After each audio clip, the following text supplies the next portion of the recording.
G'day, Ziggy D here. Day 1 of Season 1 of Diablo 3 Reaper of Souls is over. I had a good time yesterday leveling a hardcore Demon Hunter. I got to 67 in one sitting, and it was a good time. I just did it. I didn't really try and do it like super efficiently or anything. I just did a mixture of bounties and rifts. I think the most efficient ways of leveling are generally going to be to do select bounties and things like that.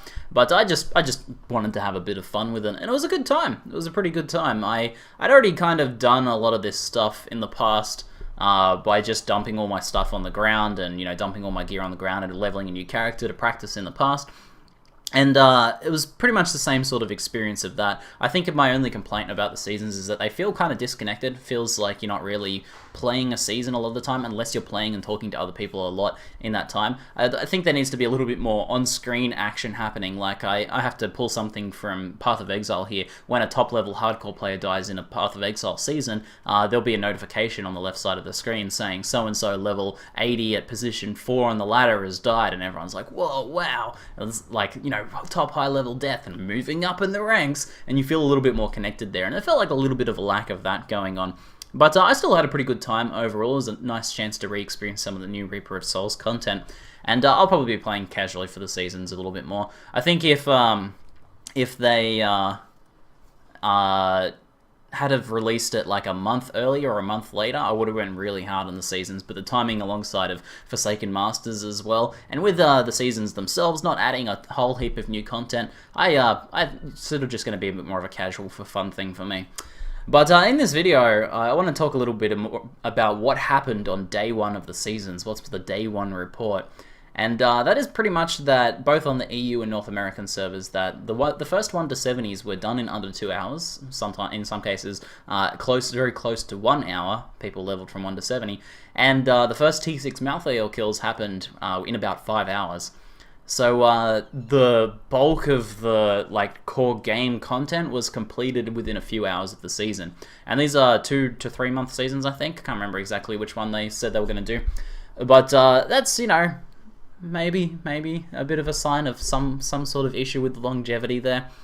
Like, obviously, for a lot of people, greater rifts are going to be the real challenge and the real competition in the seasons, and that should span out quite a distance, because that's the sort of thing where you can work and improve your character heaps and heaps, and then, on the last day, someone could, get the top position on that. So that will be the season-wide competition. But as for the first 1000s and stuff like that, getting leveled up and everything, that was over very, very quickly. So I'll sort of take a moment to explain exactly how, because this kind of can be a little bit mind-blowing, how people got 1 to 70 in less than 2 hours. There's no characters, no high-level characters to power level you, there's no twink gear, there's none of that. So how was it done? Well, this is something that's been known about on the PTR for quite a while, and these are no-kill bounties. Some of them were fixed, but this particular no-kill bounty that I think was used by the vast majority of fast-leveling people has been known about and talked about for a while, but still wasn't fixed going into this season. I'll leave it up to you guys how you judge people using this style of method, or how you judge Blizzard for letting this style of method go into the seasons. I can't fault people for taking the most efficient route, 1 to 70, if they're in a competitive environment. That's what it's all about, is finding the fastest ways to level. So I can't really personally fault people for doing that, but I'll leave it up to you guys. So this is the method that I think the vast majority of people would use. They would be in a party of 4. Each person would make separate games until this particular quest just here spawned, a miner's gold in Howling Plateau. This is what's known as a no-kill bounty. I think in some cases the most efficient or the fastest leveling people probably had a larger group of people feeding them the quest. So they would have 10 people searching for miner's gold, and then when someone found it, they would invite the main person or the main party into their game to be able to do that mission, making it a bit faster, making less downtimes between miner's gold. So while they're completing a miner's gold, a couple other people are searching for another one for them. So that would have been the fast way leveler, just chaining this quest over and over again. So they'd make a game on T6, they'd refresh the game until this particular one spawned.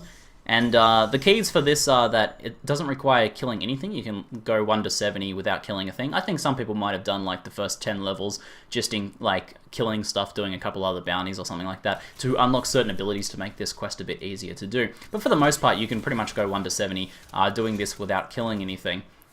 Obviously, this is not something that was used in hardcore because you do have to run past monsters, and a lot of this stuff is going to one-shot you in hardcore.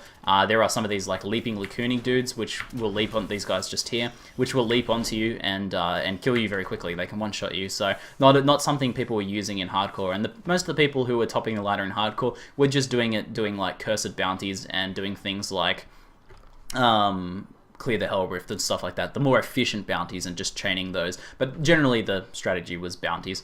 But this particular one here is how people leveled 1 to 70 in softcore very quickly. You would activate the Crazed Miner just here, and then you can essentially, depending on where mobs spawn, you can find a safe spot like over here, and just hide.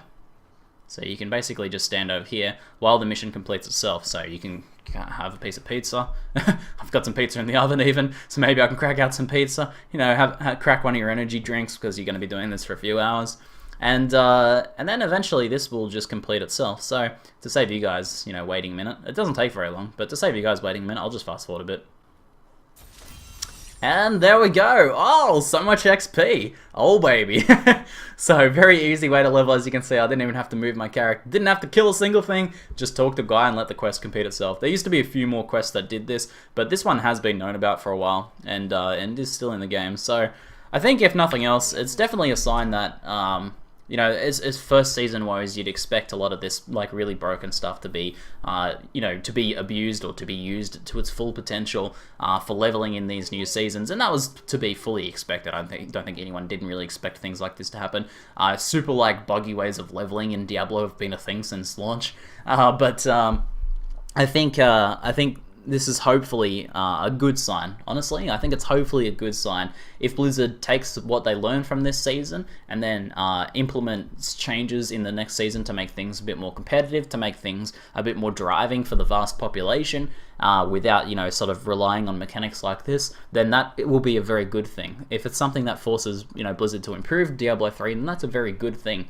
And I do hope in the future that they also add in extra competitive mechanics that make it much more difficult to level. I think the leveling experience shouldn't be nothing. I don't think it should be important. I think not important. I think it should be at least a little bit important. I think it should, the first day or two of should be leveling and should be that leveling competition, because I think that is quite fun, rather than just the endgame stuff being the only relevant thing. But I don't know, maybe I'll leave that up to you guys. But I do hope they take a leaf out of GGG's book, for example, and implement something like extra challenges. Use these as a trialing ground for extra mechanics for the game. Like, what about adding an extra type of elite?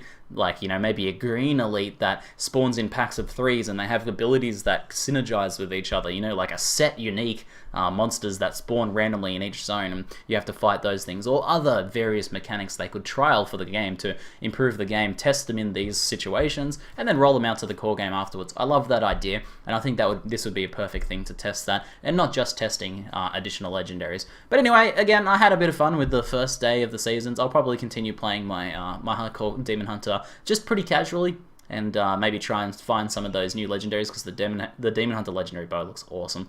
And so I'm pretty keen on that. But let me know what you guys think. Did you experience the season? Have you played in the season? Are you going to be continuing to play in it? What are your thoughts? Share them in the comments below. Anyway, that's it for now. I'm Ziggy D, and thanks for watching.